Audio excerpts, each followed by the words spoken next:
Hello, folks. This is your host, Tammy Tuckey, and you are now listening to the Tiara Talk Show. We bring you rare interviews with the makers of Disney magic. Whether they be singers, actors, Imagineers, animators, they have all made their mark on the Disney name. Be sure to check out the show notes, other episodes, contests, our social media pages from Facebook to Twitter, and more on our official website at www.thetiaratalkshow.com. All guest opinions are theirs and theirs alone and do not represent the opinions of the Tiara Talk Show or the host. The Tiara Talk Show is not associated with the Disney Company. Thank you for tuning into this week's episode. And from all of us here at the Tiara Talk Show, have a hoop-de-doo day.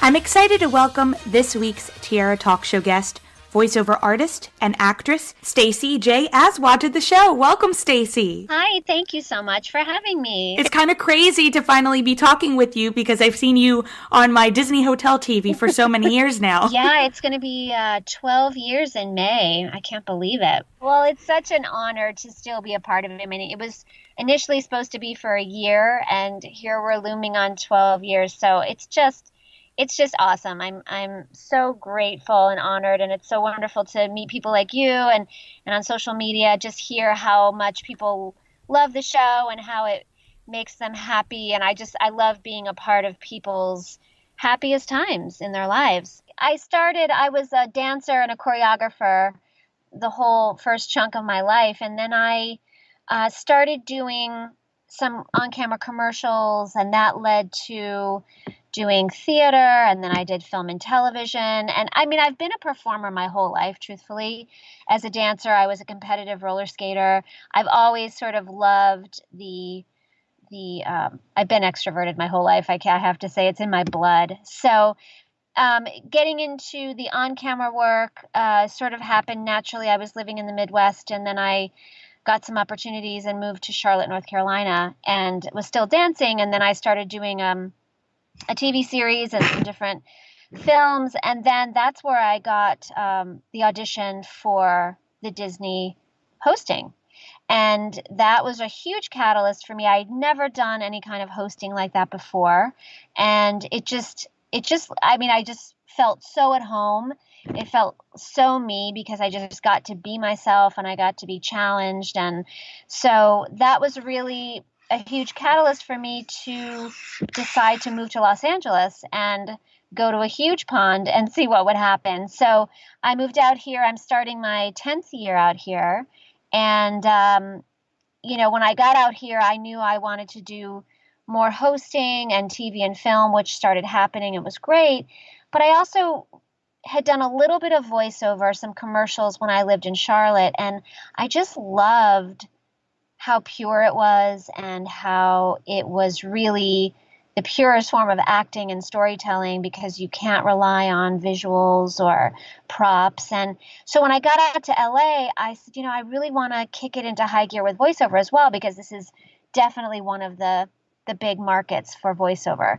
So I made demos and got voiceover agents, and I started working pretty quickly in all different kinds of areas. And what's so fun about voiceover is that you really are limitless possibilities because you can be any gender, any age, any size, any shape, and you're not, I'm a 5'2" female, but maybe I'm a 7-year-old boy. Maybe I'm a squirrel. Maybe I'm, a witch. So you can have all these different freedoms that you don't have necessarily when you're seen on camera. So I really love the balance of both. And truthfully, in the last few years, I've really, with the exception of Disney, I've kind of lived my way. As I like to say, I let go of some things in my life to make room for things I want more. And so I kind of have liberated myself from the traditional on-camera work. I love doing Disney. I hope that goes on for 50 more years. Wouldn't that be interesting? That'd be an interesting show. But I doing a lot with my voiceover career, and then I created a voiceover talk show web show called VO Buzz Weekly. We're starting our 6th year. And I started that with Chuck Duran, who is the go-to guy for demo directing. So I feel like I'm really representing myself in the areas of entertainment that I really want to be in. And it's things that are inspiring people and educating them and helping them and making them happy. And that's really, really my jam. I mean, I want to do stuff that I'm proud of, but also that puts something, a beautiful injection of something great into the world. And that's my mission.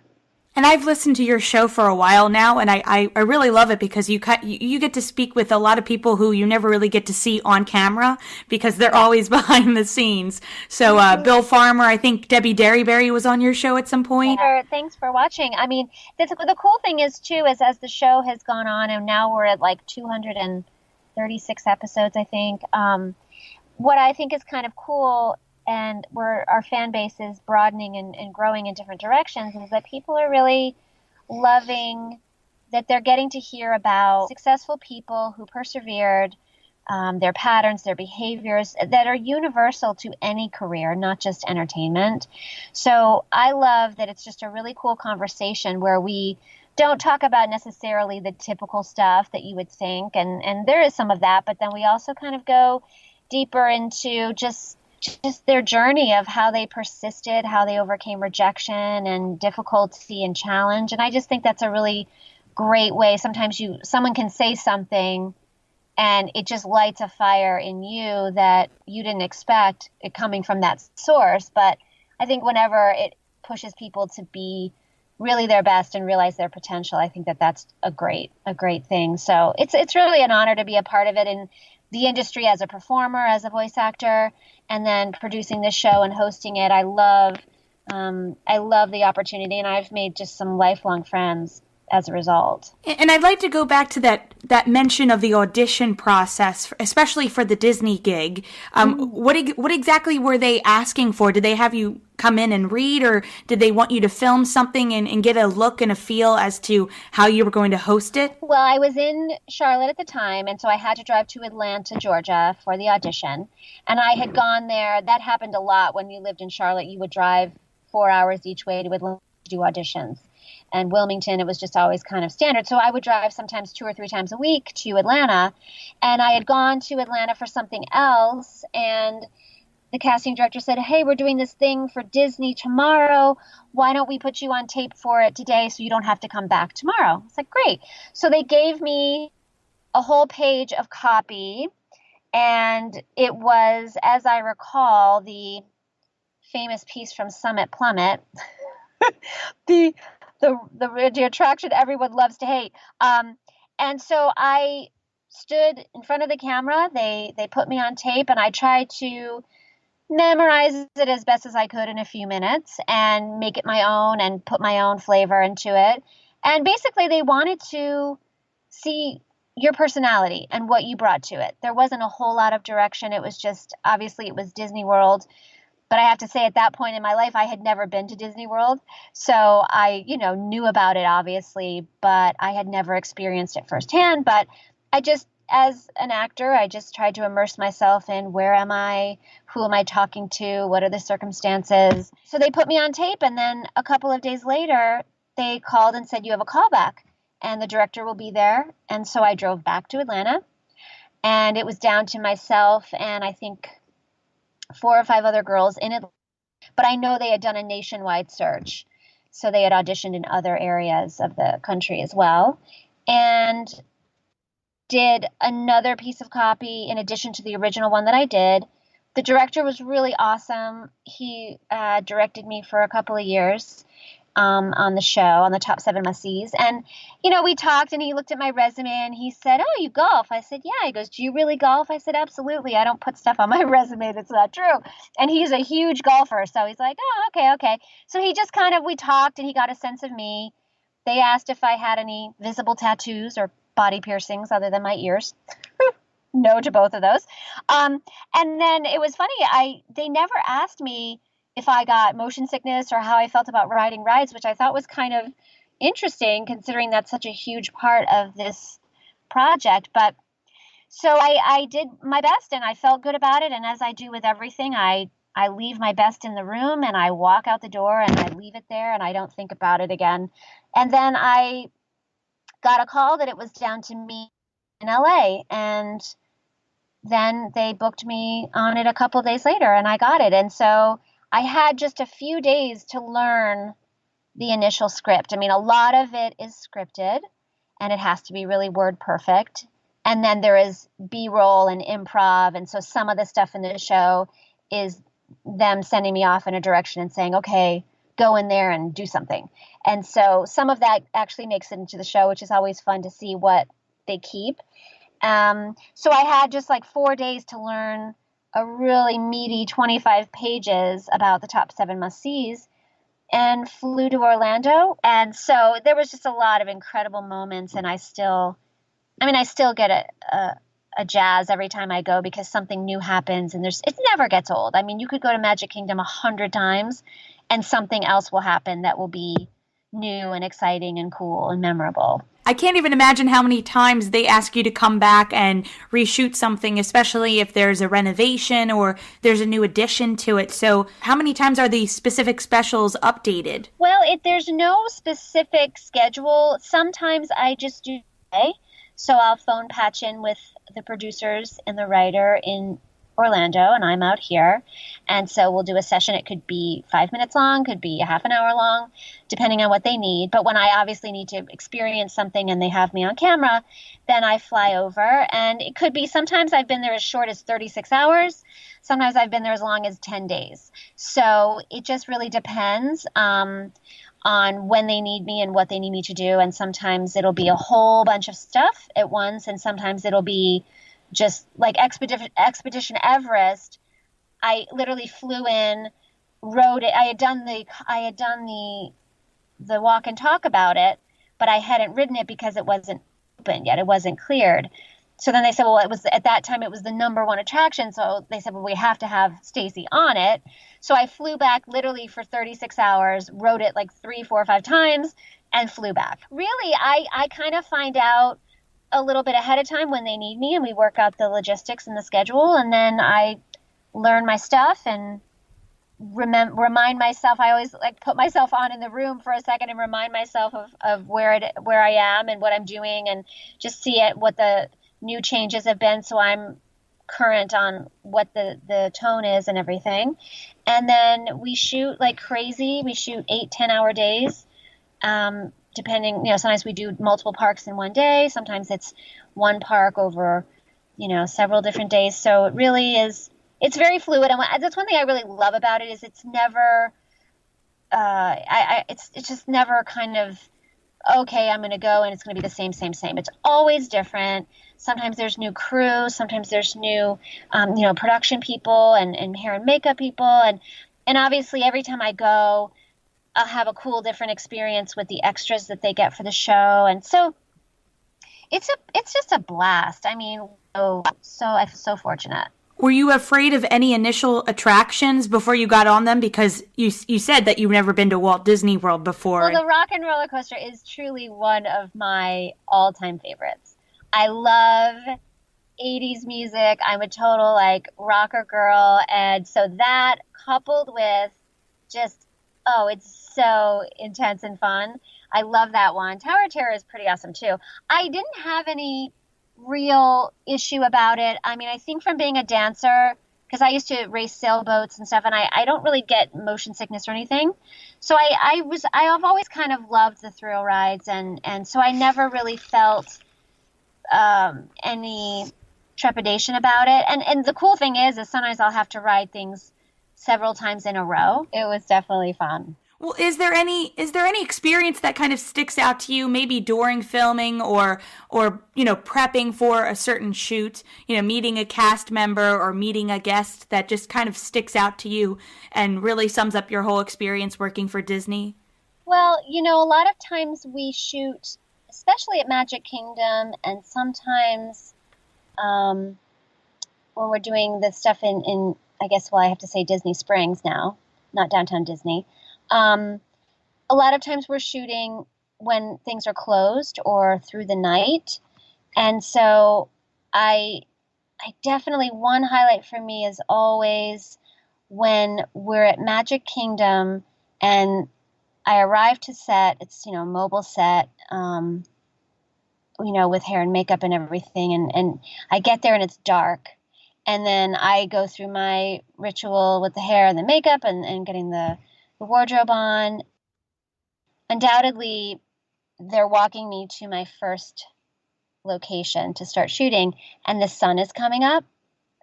And there's something about the sunrise over the castle and just that one central area, you just feel everything is sparkling and there's dew on the grass and it's quiet.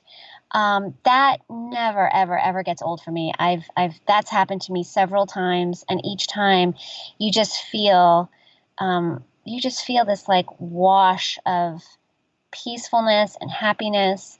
That's really, really special. And now that I have been around for a while, each time I go, whenever we're walking between the setups and going to different places, people are always, all the guests are so lovely and will say, can I have an autograph, or can we do a quick picture, or, thank you so much. My son with autism can relax when he watches you at night, and my kids, want to do something like that with their life. So it's realizing that I'm doing something that is inspiring people in some way, whether it's as simple as riding something and stretching outside their comfort zone, or giving them comfort or peace or relaxation or humor. That's awesome. It's just awesome every time I hear it. And now on social media, I hear from a lot of people. So it's really, really cool because you put yourself out there as a performer. You do stuff. Sometimes people will love it. Sometimes people will have lots and lots of criticism and comments. But at the end of the day, this whole experience that I've had for almost 12 years has been nothing short of miraculous and amazing. And as much as I hear from people how much they get from me, I want anyone that's listening to know that I get so much back. And clearly me being here for 12 years is very much in part of people loving the show and responding to it and letting Disney know. And so it's a two-way street. I mean, I'm the only one you see on camera, but the entire team that I get to work with on the production side behind the scenes is incredible. And so I feel like I'm such a one little piece of this huge part of creating something really amazing. And I'm such a big fan, so I can't thank you enough for coming on the show. And I want to make sure our listeners can stay connected with you because you're all over social media. So again, your website is www.staceyjaswad.com.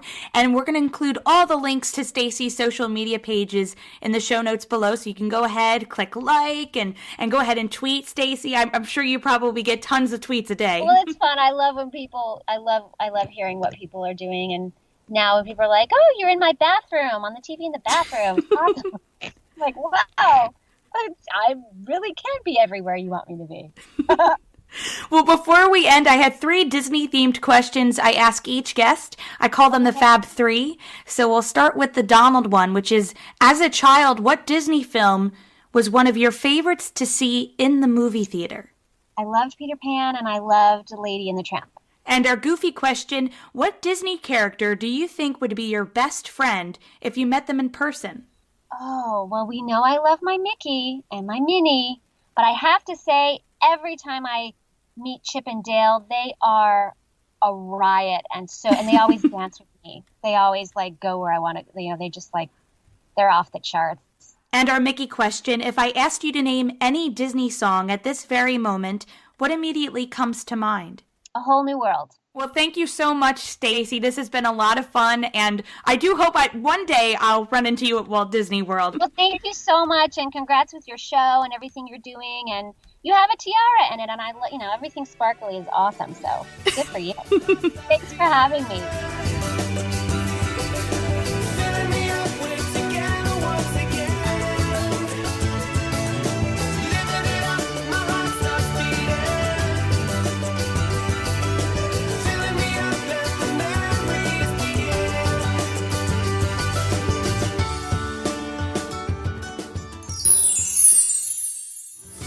to Must Do Disney. I'm your host, Stacey. This is Must Do Disney. Let's go.